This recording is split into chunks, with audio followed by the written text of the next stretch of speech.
जय हिंद साथियों, concept defence academy में आप सभी का स्वागत है। स्टूडेंट, आज हम आपको मिलवाने जा रहे हैं जो इस उपरी क्षेत्र के बहुत ही जाने माने इंग्लिश के टीचर हैं, जिनका नाम है अंगद नाथ त्रिपाठी सर। तो आज ये सर हमारा एकेडमी विजिट किए थे, तो सोचे कि थोड़ा सा हम बच्चों से सर को मिलवाते हैं और सर से थोड़ा सा राय जानते हैं इंग्लिश के बारे में, कि जो गांव के लड़के हैं वो इंग्लिश से कटते हैं बहुत ज़्यादा, तो उनके लिए इंग्लिश क्या क्या अपॉर्चुनिटी हो सकता है और इंग्लिश को कैसे ग्रो किया जाए, इसके बारे में सर बताएंगे। और जो डिजिटल एजुकेशन है, इस डिजिटल एजुकेशन किस तरह से बच्चों के बारे में बच्चों का हेल्प कर सकती है, तो उसके बारे में भी सर से हम लोग जानेंगे। तो चलिए हम लोग सर से बातचीत करते हैं। सर, आपका बहुत बहुत स्वागत है concept defence sir. Thank you so much Narendra sir. आपके इस इंस्टीट्यूशन में आने पर मुझे बहुत ही एक वंडरफुल थिंकिंग हो रही है और एक बहुत ही हैप्पीनेस महसूस कर रहा हूँ कि इस रूरल एरिया में आपने जो बच्चों के लिए सुविधाएं दे रखी है वो उनके लिए बहुत ही लक्की कहा जाएगा। वो बच्चे भी स्टूडेंट्स लकी हैं और ये एरिया को बोला जाएगा कि एक डेवलपमेंट की तरफ प्रोसेस कर रहा है ये। और इस क्षेत्र में एजुकेशन के फील्ड में आपने बच्चों के लिए एक खुशहाली का रास्ता आपने दे दिया है, एक बहार ला दी है बच्चों के लिए। कंपटीशन के इस ज़माने में कहाँ जाएंगे, क्या पढ़ें क्या नहीं पढ़ें, कैसे हमारी तैयारी, कौन मार्गदर्शन करेगा, बच्चों की तमाम समस्याएं। केवल बच्चे ही नहीं, गार्जियंस भी उस चीज़ों को नहीं समझ पा रहे हैं कि बच्चों को किधर भेजा जाए, क्या तैयारी करवाया जाए, कैसे हमारे बच्चे फ्यूचर को ब्राइट करेंगे। तो इस रूरल एरिया में आपने इस वंडरफुल सेंटर पर आपने जो इस इंस्टीट्यूशन का फाउंडेशन किया है, ये बहुत ही बच्चों के लिए बहुत ही लक की बात है। और मेरा सजेशन यही है कि बच्चे इसका पूरा लाभ उठाएं। हर सब्जेक्ट का नॉलेज जो हायर लेवल तक आपको प्रदान किया जाएगा इस इंस्टीट्यूशन के द्वारा, जो कि मैं बहुत ही अपने अंदर ग्लैडनेस महसूस करता हूँ। Thank you sir. सर, आपसे एक चीज़ जानना चाहेंगे कि जो बच्चे हैं, गांव के बच्चे, ये इंग्लिश से बहुत ज़्यादा कटते हैं, इंग्लिश पे ये लोग फोकस नहीं करते हैं और इंग्लिश ओरिएंटेड जितना एग्ज़ाम है, खास करके जो बैंकिंग का है और एसएससी का, सीजीएल का है, तो इंग्लिश की वजह से बहुत सारे बच्चे इस एग्ज़ाम से कटते हैं। तो इन ग्रामीण बच्चों को क्या सलाह देंगे कि इंग्लिश में उनको कैसे इंटरेस्ट पैदा हो, थोड़ा सा बच्चों को बताइए। देखिए सर, मैं भी एक रूरल एरिया से बिलोंग करता हूँ और मेरा भी बचपन, चाइल्डहुड एज ए स्टूडेंट के रूप में बीता है इसी रूरल एरिया में। इसलिए मैं बच्चों की हार्टली और माइंडली चीज़ों को जानता हूँ कि वो क्या सोचते हैं इंग्लिश के बारे में। पहले तो ये दिमाग से स्टूडेंट्स निकाल दें कि हमारी मदर टंग हिंदी है तो हमको इंग्लिश आने की क्या ज़रूरत है। बहुत से बच्चे ये प्रश्न कर देते हैं कि इंग्लिश तो अंग्रेज़ों की देन थी, इंग्लिश तो हमारे जो है कि हम जब फ्रीडम हमारा नहीं हुआ था उसके पहले ये लोग अंग्रेज लोग आए, राज की और इंग्लिश दे गए और ये बर्डन हो गया।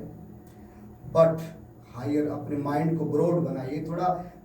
मतलब वसुधैव कुटुंबकम का जो कॉन्सेप्ट है कि पूरा विश्व हमारा परिवार है और इसमें सबसे पूरे विश्व में जो सबसे ज़्यादा भाषा अगर यूज की जाती है वो है इंग्लिश। तो इस रूप में English is called international language. English को केवल आप विदेशी भाषा, फॉरेन लैंग्वेज नहीं बोलेंगे, वो आपका एक अंतर्राष्ट्रीय भाषा के रूप में जानी गई है। मातृभाषा हमारी हिंदी है, लेकिन अंतर्राष्ट्रीय भाषा क्या है? इससे हम अदर कंट्रीज, फॉरेन कंट्रीज या any body of the world से हम बातचीत कर सकते हैं। अपने थॉट्स को, अपने थिंकिंग्स को, अपने स्किल्स को हम किससे बताएंगे, किस लैंग्वेज में बताएंगे? तो वो आपका एकमात्र मीडिया है, वो है इंग्लिश लैंग्वेज। तो आप अच्छा एक कुछ भी मत कीजिए, आप कुछ भी नहीं जानते हैं, कोई आपको कंपटीशन में नहीं जाना है, आप दूसरे सब्जेक्ट से हैं, आपका तो लैंग्वेज हिंदी है, आप हिंदी से पीएचडी कर रहे हैं, चाहे कुछ भी, but English is compulsory to know as every each person because it belongs to international language. जी ये आपका अंतर्राष्ट्रीय भाषा है। इसको एक तरह से जैसे आप हिंदी जानते हैं वैसे इंग्लिश जानना भी जरूरी है। जी भोजपुरी जानना तो हमारा कोई प्रयास ही नहीं करना पड़ता, जी लेकिन इंग्लिश जानना इसलिए जरूरी है कि हम विदेशों की फॉरेनर्स की बातों को कैसे समझेंगे। आज साइंटिफिक जो भी रिसर्च हो रही है, डिस्कवरीज हो रही है, वो सब फॉरेनर्स जो कर रहे हैं, मेडिकल का क्षेत्र हो चाहे फिजिक्स का क्षेत्र हो, जो भी उनकी अपनी स्कॉलरशिप्स हैं, उनकी जो अपने नॉलेज है, ज्ञान है, वो सब इंग्लिश लैंग्वेज में ही दे रखे हैं। किताबें में इंग्लिश में सारी नोबेल अवार्डेड जो भी बुक्स हैं, बड़े बड़े स्कॉलर्स के रिटर्न किया हुआ जो बुक्स है, वो सब इंग्लिश में आ रही। तो आप इंग्लिश अगर नहीं जानेंगे तो उनकी मन की बातों को कैसे हम लोग जान सकते हैं। और यही कॉन्सेप्ट, इसी कॉन्सेप्ट मैंने भी अब इंग्लिश लैंग्वेज को सिलेक्ट किया। मैं हिंदी और संस्कृत को लाइक करता था, मेरे वो समझ लीजिए कि पैतृक था वो। उसके लिए मुझे कोई मेहनत नहीं करना पड़ता कि हिंदी में मुझे एमए तक की कोई भी चीज़ें, चाहे संस्कृत में मुझे कोई भी कालिदास की हो चाहे रामायण की हो, कोई भी चीज़ें के लिए मेहनत करना पड़े, क्योंकि वो मेरा पैतृक है। बट इसी कॉन्सेप्ट से कि विदेशियों के मन की बात है, विदेशियों का नॉलेज, फॉरेन का नॉलेज कैसे हमको मिले, और इसी एम से मैंने इंग्लिश लैंग्वेज को सिलेक्ट किया अपने आगे हायर एजुकेशन के लिए। तो मैं यही कहना चाहूँगा कि आप कुछ भी अपने नॉलेज को बढ़ाना चाहते हैं, मूवी आप एक देख रहे हैं सिंपल सी, इंग्लिश उसमें चाहिए आपको समझने के लिए, उस मूवी को समझने के लिए इंग्लिश आपको चाहिए। आप किसी भी पर्सन से बात की, एजुकेटेड पर्सन है, उसका आपके विचारों को समझना, उसकी बातों को समझना, वो भी इंग्लिश से। तो English is as important as your mother tongue. Hindi जिस तरह इम्पोर्टेंट है वैसे ही आपको इंग्लिश इम्पोर्टेंट हो गई सर। और देख लीजिए आज के मॉडर्न एजुकेशन में आपका जो ये जो कंप्यूटर बेस पर है, चाहे आईटी क्षेत्र हुआ,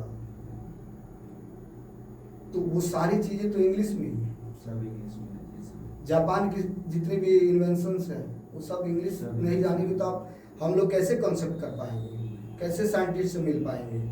और हर चीज को इंग्लिश टू हिंदी ट्रांसलेट करना ये दिक्कत है। इंग्लिश आनेंगे तो उसका कॉन्सेप्ट दिमाग में रहेगा, वो चीज़ क्या है, तो आप समझने में इजीनेस होगा। तो इसलिए सर मैं तो सबसे यही कहूँगा, जो भी पढ़ने वाले हैं, जो किसी भी सब्जेक्ट से पढ़ रहे हो तो क्या हो, but English is compulsory to all the students. और सभी स्टूडेंट्स इसमें रुचि लें, इसको जानें। ये आपका एक साइड एजुकेशन हो गया है, इस तरह से नॉलेज एक साइड अपने सब्जेक्ट से हट कर भी आप इसको थोड़ा समय दीजिए, ताकि हम इंटरनेशनल लैंग्वेज को जान पाएँ और अपने एजुकेशन को, नॉलेज को बढ़ा सकें। Thank you so much sir. Sir आपसे एक सवाल और हम करना चाहेंगे कि जैसे सर इंग्लिश क्या है कि इंग्लिश बोलने में बच्चों को थोड़ा सा शर्माहट टाइप का फील होता है। अगर बच्चों को बोला जाए कि भोजपुरी बोलो तो अच्छे से बोलता है, उसे कोई शर्माहट नहीं लगती। हिंदी को भी बोलने में कोई शर्माहट नहीं लगती। लेकिन जब बच्चा बोलता है तो उसे इंग्लिश बोलने में थोड़ा सा शर्माहट भी आती है। और दो चार लड़के और भी बंदे कमेंट मार देते हैं कि देखा देखा इंग्लिश बोलता है। तो इसके वजह से क्या होता है कि बच्चे गांव के या बोल नहीं पा रहे हैं। तो सर इस हेजिटेशन को कैसे दूर किया जाए, या इस प्लेटफॉर्म को कैसे बनाया जाए कि बच्चे ज़्यादा से ज़्यादा स्टार्टिंग से ही, मतलब घर से ही इंग्लिश सीखें। तो इसके लिए सर क्या मतलब कहना चाहेंगे? बिल्कुल सर, ये बातें आप एकदम मतलब दिल की बात आपने टच की है बच्चों की, क्योंकि वास्तव में इस फील हुआ है और हम लोग भी फील किए हैं। वास्तव में लैंग्वेज चूँकि है और टोटली डिपेंड होता है माहौल पर, एटमॉस्फेयर, जी सॉरी इन्वायरमेंट जो होगा, जी, जो भी इन्वायरमेंट होगा और बच्चा जिस इन्वायरमेंट में रहेगा तो उसको लाइक करेगा, चाहे वो उसको ओड नहीं लगेगा। जी, बच्चे गांव में रह रहे हैं, रूरल एरिया में रह रहे हैं, वहाँ उनके पेरेंट्स हैं, उनके फैमिली में इंग्लिश वर्ड यूज ही नहीं होता। जी, उनके रिलेशनशिप चाहे विलेजर्स जो भी है वो इंग्लिश यूज करते ही नहीं हैं। नहीं करते। अब थोड़ा सा लैंग्वेज में थोड़ा हट करके वो समझते हैं इंग्लिश में, हाँ boy girl teacher student classes जो भी वर्ड्स हैं वो समझते हैं, बट उसका प्रोनाउंसिएशन नहीं करते, यूज नहीं करते, क्योंकि उनको ओड लगता है। और लगता है थोड़ा सा। जी। और लगता है कि क्योंकि बाकी लोग तो हमारे परिवार कोई बोलते नहीं बोलते नहीं है, है। आसपास के नेबर्स भी नहीं बोलते हैं, जी। हम बोल रहे हैं तो थोड़ा और लग रहा है। और लग रहा है। तो ये इन्वायरमेंट अब बनाना पड़ता है, बनाना पड़ेगा, खुद बनाना पड़ेगा। खुद बनाना पड़ेगा। जहाँ पर एजुकेशन का सेंटर है वहाँ टोटली इंग्लिश इन्वायरमेंट बनाना पड़ेगा। जी। स्कूल में जा रहे हैं, टीचर भी अगर इंग्लिश नहीं बोलते हैं गवर्नमेंट स्कूलों में, जी। तो इंग्लिश का यूज नहीं करेंगे, बच्चा कहाँ से, क्योंकि चीटिंग बच्चे तो वो करते हैं ना जो बड़ों को देखते हैं, जी जी, अनुसरण करते, फॉलो करते हैं हर चीज़ का। और जो गार्जियंस हैं, जिनके कुछ गार्जियंस ऐसे हैं जो एजुकेटेड हैं और बच्चों को भी वैसे बचपन से ही इंग्लिश में इन्वायरमेंट में ढाल रहे हैं, जी। उनको एजुकेशन नहीं है, जी। किसी से भी बात करते हैं, फ्लुएंटली बात करते हैं, जी। बट एजुकेशन है कहाँ, जी। जहाँ पर माहौल नहीं मिल रहा बच्चे को, जी। चाहे वो स्कूल हो, चाहे घर हो, चाहे अपने साथी उनके कंपेनियंस हैं, फॉलोअर्स हैं, तो वो जहाँ माहौल नहीं मिल पा रहा है, तो हम लोग भी ऐसे ही गुजरे हैं। हमारे कॉलेज टाइम में, हमको वास्तव में कॉलेज टाइम में ही माहौल मिला, उसके पहले नहीं मिल पाया। जब लेक्चर जब अपना स्पीच देने लगे और उनको हम ध्यान से जब सुनने लगे, तो स्पीकिंग हमको लगा ही नहीं कि ऑटोमेटिक कहाँ से स्पीकिंग होने लगी, कहाँ से फ्लुएंटी आने लगी। वहाँ से मेरा मैं पढ़ लेता था, रीडिंग कर लेता था, सब कुछ समझता था, जो चैप्टर्स हैं जो भी इंग्लिश में है वो सब चीज़ हम पढ़ के समझ लेते थे, बोल नहीं पाते थे।